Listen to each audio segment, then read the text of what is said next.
Bago po natin itanim sa lupa ang ating mga sesame ay ibinababad muna namin sila sa tubig na may fertilizer at ito po ang kaibahan ng perela sa sesame. Magkaiba po ang itsura ng kanilang dahon. Welcome to our life in Korea. Simple life, farming, and family. Subscribe and join us. Hello guys! Good morning! Welcome back sa ating channel. Ay, excuse me. Kakagising lang po ni Ajuman yan. Mga 6 po yan ng umaga. And tapos may tulala session. Konting tulala session pa yan si Ajuma. Tulala ng very light. Alam nyo, ang weird po ng panaginip ko kagabi. And naniniwala ba kayo sa deja vu? Or parang ako lang siguro? Yung ano guys ba, yung may mga pangyayari sa ating buhay na nangyari na and then mare-realize mo na parang parang naano ko na 'to, parang nakita ko na 'to or parang na-experience ko na 'to. And then mare-realize mo na, hala, sa panaginip pala. Ang weird 'no, tapos nakakatakot. May mga panaginip ako na nagkatotoo talaga mga kabisdak. Halimbawa nung ano, pagpanaw po ng aking tita. Napanaginipan ko na yun before pa nabigyan siya ng taning ni doc. And pagka-ano ko, pagkagising ko is yun na, iyak ako ng iyak, nakakalungkot mga kabistak. And then marami pa, hindi ko na lang sasabihin sa inyo, marami pa po ako mga panaginip na nagkatotoo. And may tao din na lagi kong napapanaginipan kahit hindi ko siya iniisip sa daytime, pero dumadalaw siya sa aking panaginip. Halos gabi-gabi mga kabisdak. Ano kayang meaning dun, no? Ano kaya ang meaning nung napapanaginipan mo yung isang tao? It means ba na iniisip ka ng taong yun? Ganon? Paki-comment guys. Anyway, ito po, ang sinabi ko 'di ba sa previous vlog na nilabahan ko itong jacket ni LE. Tapos may gloves din tayo diyan at may sombrero. Itong gloves and jacket, gagamitin po niya sa ice rink. Maga-skating po sila doon mga kabisdak. Ito namang moja, para po yan sa canoe. May canoeing experience po sila syempre sa lake. O, Ma'am G, sa lake po hindi po magkakano sa ano, ice rink. Nakakalito kasi yung sinabi ko sa previous vlog. Opo, ayan na ang nilabhan ko, yung ating polo shirt ni LE na maraming mantsa, o 'di ba malinis na po siya ulit mga kabisdak. Maraming salamat po, may nag-comment doon na Pinay din na nasa Korea, nag-comment siya ng anong puwedeng gamitin na bleach, like equivalent ng Zonrox Color Safe kasi wala talagang Color Safe dito sa Korea. Thank you so much ma'am sa pag-recommend. Hahanapin ko po 'yun. Ready na po ang breakfast ni LE pero hindi siya kumain. Ayaw niyang kumain mga kabistak. Nandito lang sa sofa, naga-smile-smile, pangiti-ngiti. Good mood po siya this morning as usual. Guys, first time ko pong magsabaw ng, sa Bisaya, tinatawag namin itong litob. Litom siya. Paki-comment na lang sa mga Tagalog, sa mga Tagaluzon, kung ano ang tawag ninyo sa shell na ito. Sabi ni Dudong, masarap daw itong isabaw. So, hindi ko pa na-try. Ngayon, sinabaw ko para ulam nila. Ulam po ng ating tatlong ACE workers for lunch. Ito siya, medyo madumi lang siyang tingnan kasi may mga itim-itim. Pero masarap, promise. Manamis-tamis po ang kanyang sabaw. Mas masarap pa siya sa tahong.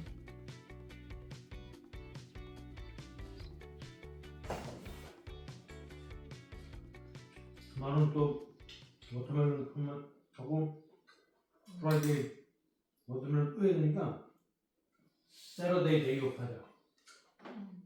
디스위크는 진짜 힘드니까 세러데이 데이오프하고 썬데이는 가솔린 보이는 매니지죠. 디스데이 가이즈맨 썬데이 더 마운틴 그래?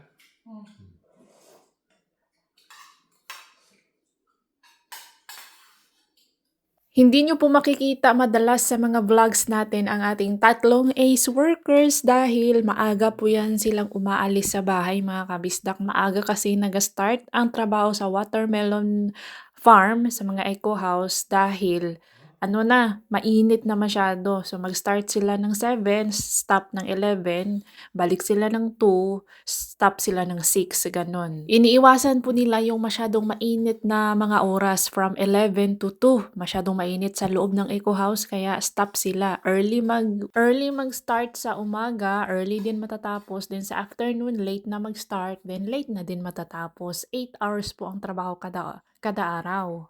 Ngayong buwan lang naman busy po ang watermelon kasi pruning season po. Kapag namumunga na yan, wala na din pong trabaho. Balik na tayo sa ating chili farm, sa aming farm, perela, sesame, ganon. Ang breakfast po namin ay kimchi jjigae. Hindi ko na ipapakita kasi alam nyo naman ano ang kimchi jjigae, no? Ito ang ating bumbilya. Ito nasa ibabaw ng ating, dito sa ating dining table. Hindi talaga yan nailaw kasi hindi po yan na-connect. Kailangan ka pang pumasok doon sa Arkuba pero wala tayong manhole para sa Arkuba kaya never talaga nating magagamit. For display lang po yung ating bumbilya. So ayan, today po ay magtatanim si Ajuma. Kami lang dalawa ni DE kasi busy ang ating tatlong ACE workers. So magtutulungan po kami ni DE sa pagtanim ng mga sesame seeds. Let's go mga kabisdak! Itatanim na po natin ang ating mga sesame plants. Opo, this year medyo marami-rami po ang itatanim nating sesame. Marami na ditong tipaklong. Unlike nung mga nakaraang taon, this time mas marami kasi mahal po ang sesame oil, guys. Hindi po namin binebenta, sariling konsumo lang. Pero alam niyo na malaki ang family namin kaya marami ang itatanim natin. Dito na area tapos na po yung maararo ni DE kahapon. Diyan sa gilid ng ating bawangan. And then dito po sa likod ng bawangan, magtatanim din tayo dyan ng sesame.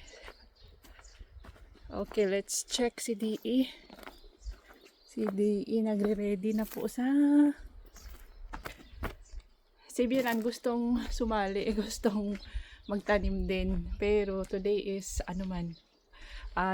June 10, Changnal Market Day. So gusto niyang pumunta sa bayan. Sabi niya, bukas na lang daw kami magtatanim.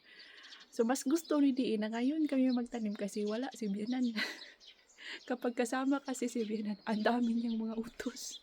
Andito nga, hindi pumunta sa bayan. She didn't go, she will go. Akala ko ay aalis na si Bianan papuntang bayan ay hindi pa pala mga kabistak.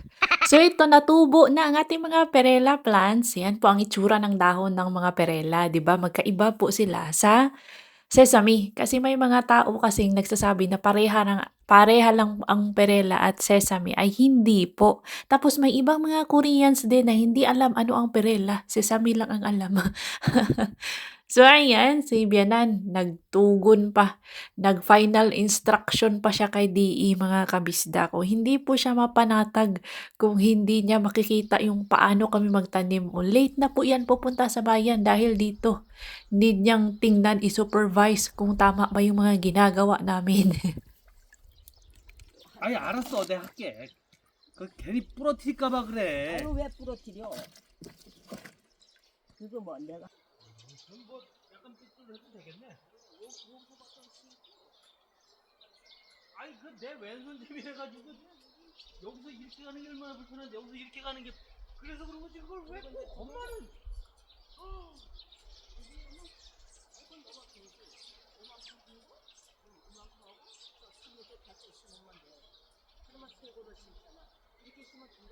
아이고 야 점점 넓어지는데 뭘 점점 넓어지잖아.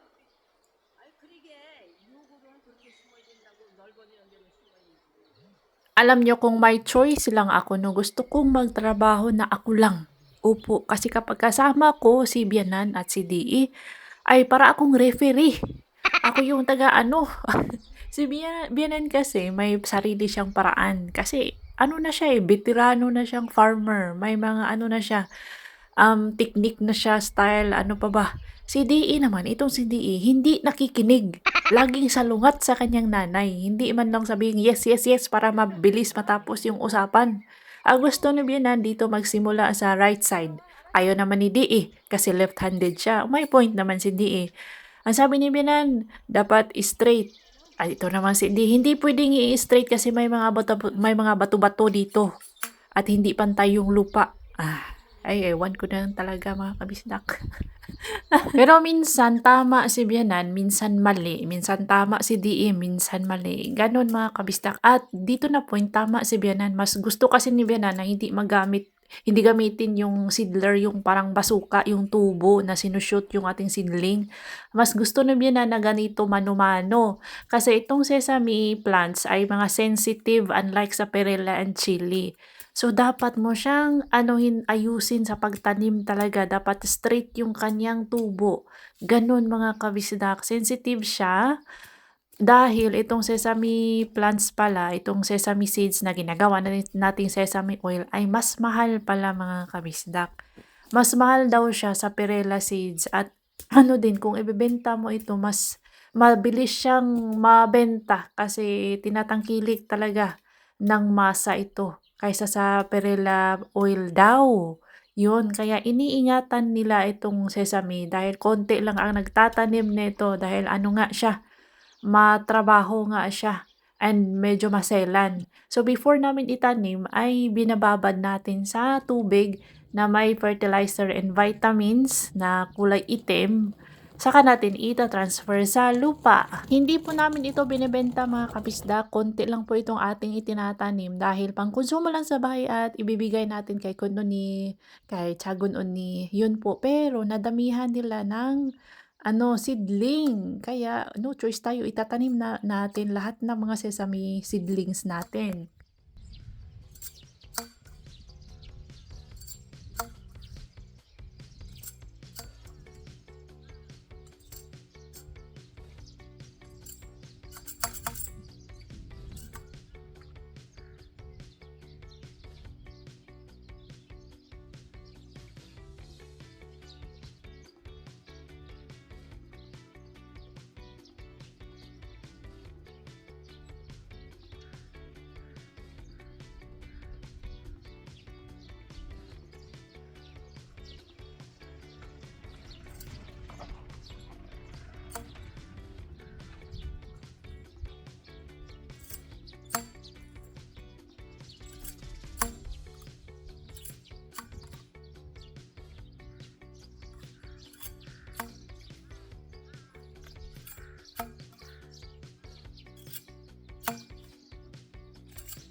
아, 또 누구야 또?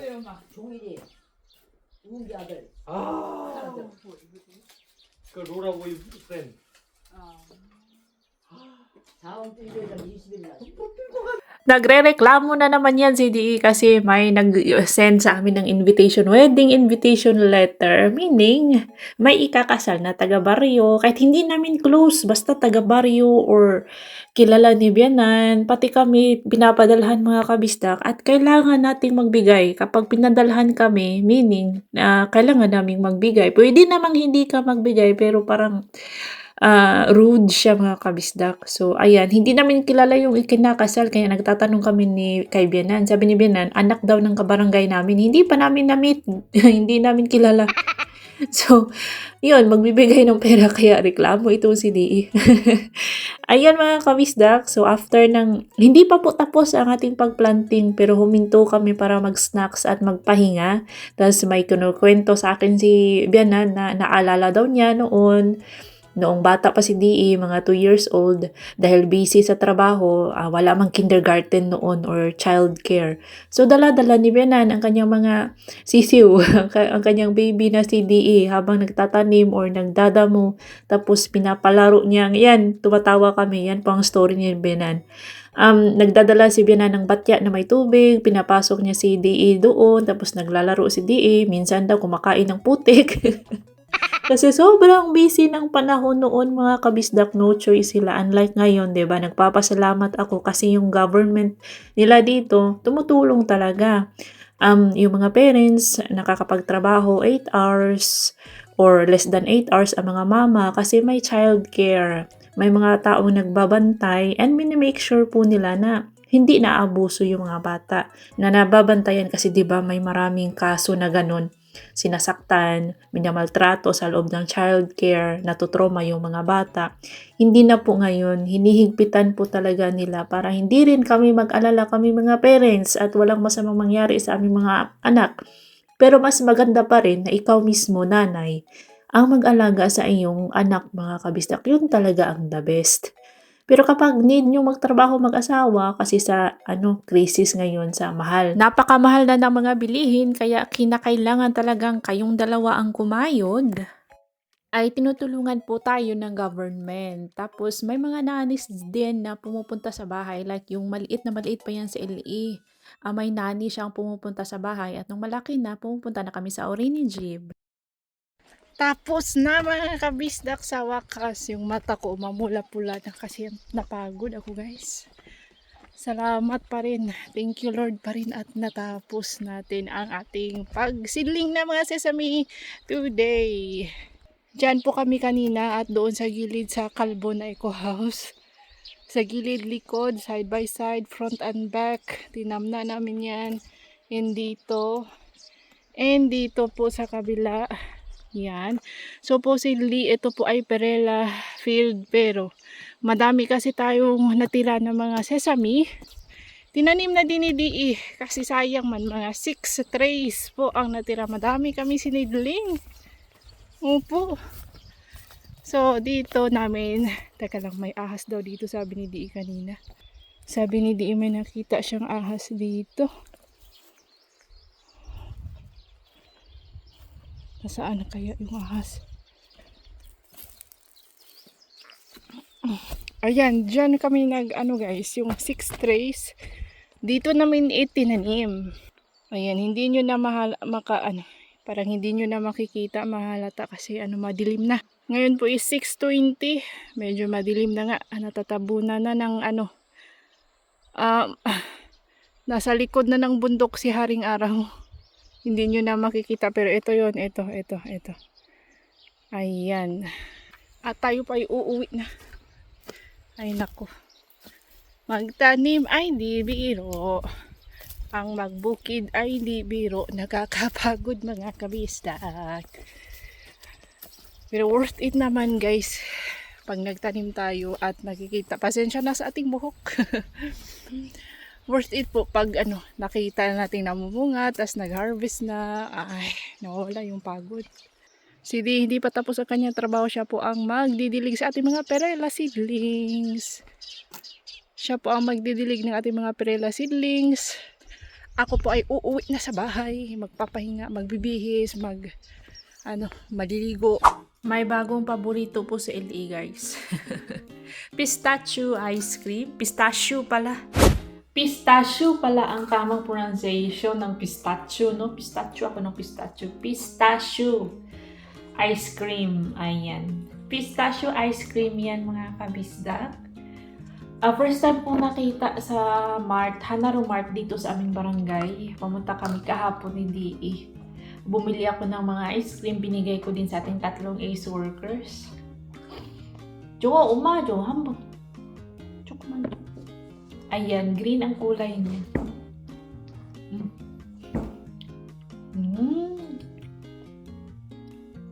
Yung amoy niya kakaiba. Sarap. Masarap pa kabistak.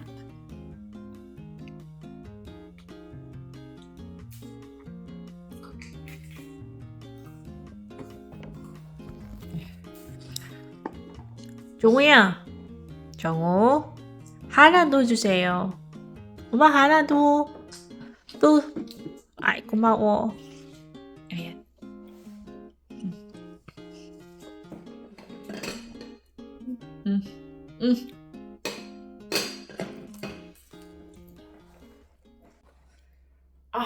Masakit yung likod ko guys. Masakit pati dito.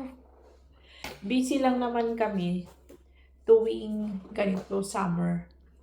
Tuwing winter guys, wala na kaming ginagawa. Kaya umahata tayo tuwing summer and spring and autumn. Kapag winter, nandito lang tayo sa bahay, pakain-kain, patulog-tulog, punta sa trabaho, sa school, ganun. Umaso, hana to. Nagsishare na si LE. Hindi pa po ubos ang aming kaninang ulam na kimchi jjigae. Si DE nandoon po sa kanila hubog-boy kasi wala kaming cucumber kanina and gusto kumain ni DE ng cucumber. Tumawag siya kay Gentle Boy kung meron ba siyang cucumber. Of course, mayroon. So, yun. Hindi pa nauwi. Kanina pa yung check kami.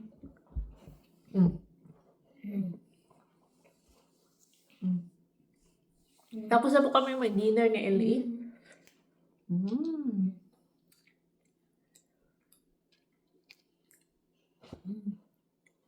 Speaking of winter, sila DE Bianan, family ni DE, yung kadugo, tunay na kadugo kami, mga ano naman kami, extended family. Mga, tama ba? Mga daughter-in-law and brother-in-law, mga extended family. Tama ba yung term? So, sila lang ni Kunon ni Chagonon ni Bianan at si DE, silang apat. Yung dalawang kuya nila, si Tokyo Boy at Osaka Boy, hindi sila makakasama kasi nasa Japan. Silang lang apat kasi sila man yung close mga kabisdak. Ayun, may plano sila this winter. Pupunta silang hindi ko muna sasabihin, basta may bakasyon po sila, 5 days daw. So, hindi ako kasama. Sabi ni Chagonon ni, I'm sorry kasi hindi ka pwedeng sumama.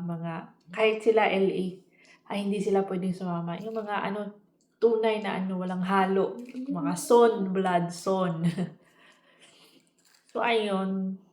Ang nangyari mga kabisdak is, nag-back out si Kunon ni sa plano nilang bakasyon. Bakasyon ng kanilang family. Nag-back out si Kunon ni. Alam niyo kung bakit? Dahil naaawa daw siya sa kanyang husband na maiiwan ng 5 araw sa kanilang bahay. Wala daw mag-aasikaso. Grabe, iba talaga ang Kunon ni. Si Chagonon ni, pwede niyang iwanan ng kanyang husband for 5 days. Si Kunon ni, hindi niya maiwan-iwan ang kanyang asawa. Naaawa daw siya and she felt selfish, ganon. Para sa akin, hindi naman selfish kasi minsan lang, ngayon lang naman yan nangyari na. Anyway, nagbabakasyon naman sila talaga, mga family, including mga extended family, mga pamangkin, mga apo ni Bianan, pamangkin ni DE, sila si Hira. May family trip talaga yan sila, guys. Before pa ako dumating. And then ngayon, masusundan ngayon, pero sila lang, exclusive, yung kadugo lang talaga, walang halo. Pero si Kunon ni, nag-back out mga kabista. Naawa daw siya sa kanyang husband. Parang, hindi naman sa selfish para sa akin, kasi minsan lang naman mangyayari yun at hindi naman bata ang kanyang asawa, si Kunon Gumubo. Hindi ko rin maintindihan si Kunon ni, parang grabe yung kanyang pagmamahal. Super pagmamahal or I don't know, kayo na ang mag-judge. Hindi ko alam talaga. So ngayon, sira ang plano. Magpaplano sila ulit sa kanilang bakasyon kung kasi na yun may budget na sila Yan sila si DE at ang kanyang mga kapatid. Every month, may yan sila, parang hulugan para sa family trip, family vacation, ganon. Tapos, like nung nagbakasyon kaming lahat sa Pinas 2018 with Bianan, that time kasama si Osaka Boy and the Japanese sister-in-law ko, asawa ni Osaka Boy. Galing yun sa pinag-ipunan na pera nila DE, Kunon ni, Chagonon ni, every month. Halimbawa, 50,000 every month, yun, pinag-ipunan. Lahat ng mga expenses, airplane, food, accommodation, lahat-lahat na. Ngayon din, nakapag-ipon na sila, pupunta silang US. Sinabi ko na pero sabi ko kanina, hindi ko sasabihin hindi ma-zip ang mouth ni Ajuma. Pero yun nga, nasira ang plano dahil kay Kunon ni. Ewan ko anong plano nila. Bagong plano. And that's all for today's. Dito na lang po ang ating chika. Hanggang dito na lang po ang ating chika. After this, maliligo kami and mag-study kami ni LE. I don't know kailan uuwi si DA. Maraming salamat po sa inyong patuloy na panonood at pagsubaybay sa ating mga vlogs, mga kabisnak. If you enjoyed this episode, please like, comment, share, hype, and subscribe. See you on our next video. Ingat lahat!